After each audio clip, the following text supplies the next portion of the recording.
So here we are, chapter 3, The Choice of Love. So there's this gorgeous 21-year-old black and Dominican mixed young lady who's trying so hard to adjust with life. Now, it's kind of hard for her to adjust because her mother got her moving around from city to city because of the mom's own personal problems and past trauma. Now, her and her mother barely have a relationship. Now, the mother dedicated all of her teenage life and majority of her adult life to her job. The mother is an insurance agent. Now, the father left the mother because of the mother depression. The depression became so overwhelming that the father couldn't handle it. Whenever the father offered some assistance, the mother refused to seek help. Now, the father was still trying to pursue a relationship with his daughter, but that was short-lived because of the mother crazy tactics. She told the father, if you refuse to stand next to me in this battle, it's no way that you can be in this family or be affiliated with this family. And she got a restraining order against him, which explains why it's such a restraint on the mother and the daughter relationship, because she loved her father. Now, there's a lot of things about the mother that the daughter just don't understand, like what is causing this depression. The mother makes good money and they always had a middle-class lifestyle. And when she tried to talk to her mother about the depression, the mother get very angry and very defensive. So conversations is very limited in that household. Now, the mother is very controlling and territorial. And she's not physically abusive, but the daughter did witness the mother get very angry. Now, she don't like the daughter going in her room at all, under no circumstances. Now, one day the daughter got out to shower and she was looking for some powder. She noticed she didn't have no powder on her dresser. Now, the mother was downstairs in the kitchen cooking some beef stew. So the daughter decided to go in the mother room and look for some powder. So she goes in the room and she get to looking around and she see this box and she picks it up. Before she can even open the box, the mother grabbed her by the shoulder and turned her around, grabbed the box out of her hand and said, "Are you crazy? Don't you ever touch this." And the daughter was confused, like, "Okay, Mom, I'm sorry, my bad, but what's in it?" She said, "It's my medication. Don't you ever touch this." The daughter had never seen her mother that upset, so she just turned around with her towel on and walked out the room with her wet feet. She just went to her room, dried off, and put all the necessary things that she needed to put on her body for her hygiene. Now, mind you, they just moved from Bethesda, Maryland to Pennsylvania. And in that short period of time, she made some new friends. And some of these friends are co-workers because she recently just got a job at a department clothing store. So now while she's in her room getting dressed, the mother comes in. So then the mother walks in her room with this blank stare, standing over top of her with her shoulders up to the ceiling, looking like an aggressive London soldier. Standing over top of the daughter like a demon ready to take her to hell, the daughter is looking at the mother, trembling and nervous, like Betty Wright. "Yes, Mom?" The mother says, "Don't you ever touch that box with my medicine in it." The daughter looking at her like, "Mom, you just told me that shit in the room, but okay." And then the mother goes to interrogate the daughter. "Where you going?" She said, "Mom, I'm ready to go to work." "And where you going after you get off of work?" "Mom, gonna hang out with my friends." "Who's these friends? What's their name? How old are they? What area they hang in?" The mother was just drilling her ass. The daughter goes to say, "Mom, you met them before."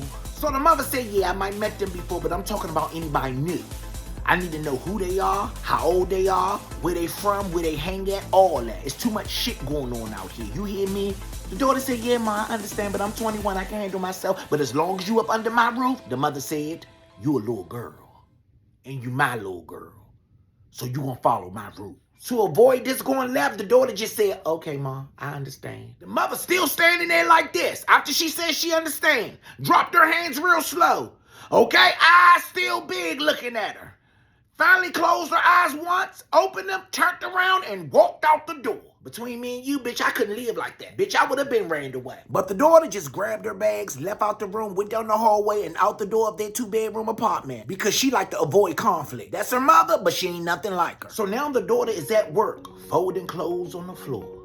She looked to the right of her, and there she seen this dark complexion, tall, about 6'2", muscular built, slim. Nice shape up with a good fade, neat fashions and clean tennis shoes. Dude walking in the store.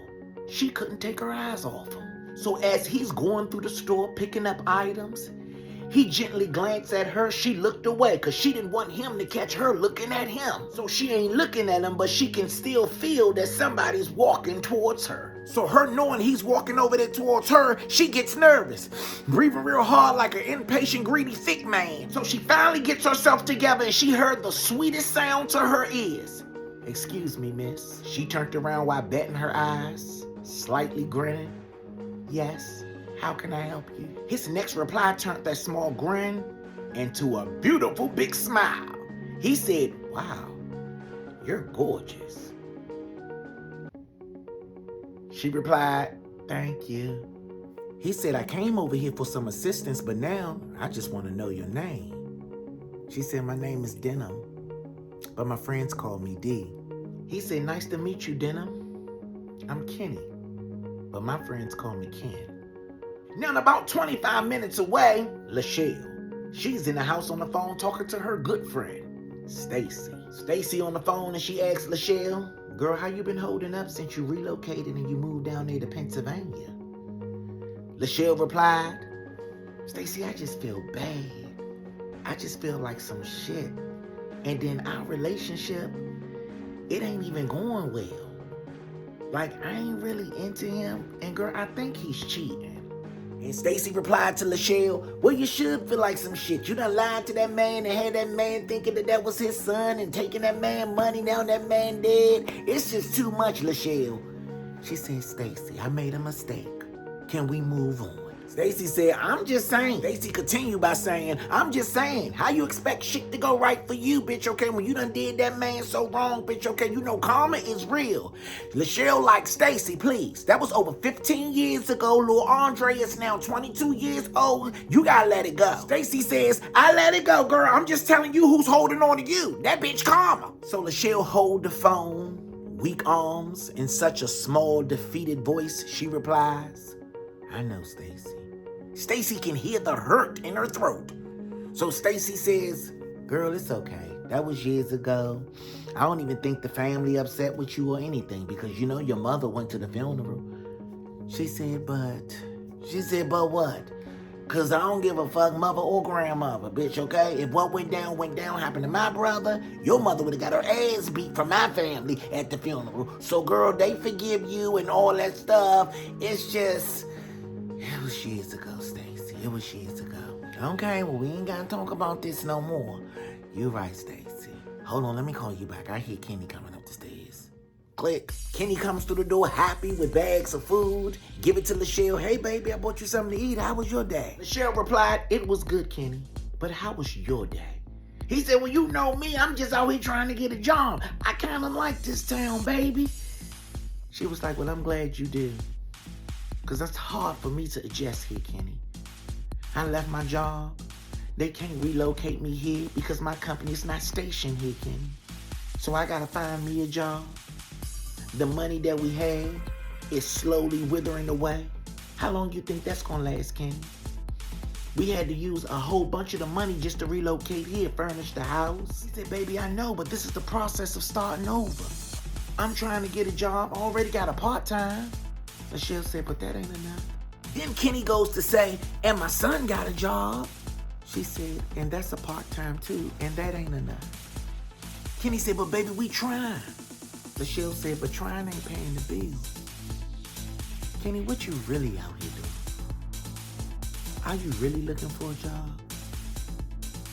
Are you looking for another bitch to live off of? So before Kenny can answer, they hear the front door open. They hear a voice say, "Dad." Kenny said, "Yeah, son, I'm up here." The pace of footsteps start picking up real fast like he was running. So he finally get to the door, open the door with a big smile on his face. He peeked through the crack of the door with a big smile on his face, and Kenny said, "Oh, son, you got the job." He said, "I got some good news." Then Lachelle said, "Congratulations, Lord Andre. Did you really get the job?" And then he looked at Lachelle and said, "You really don't get it.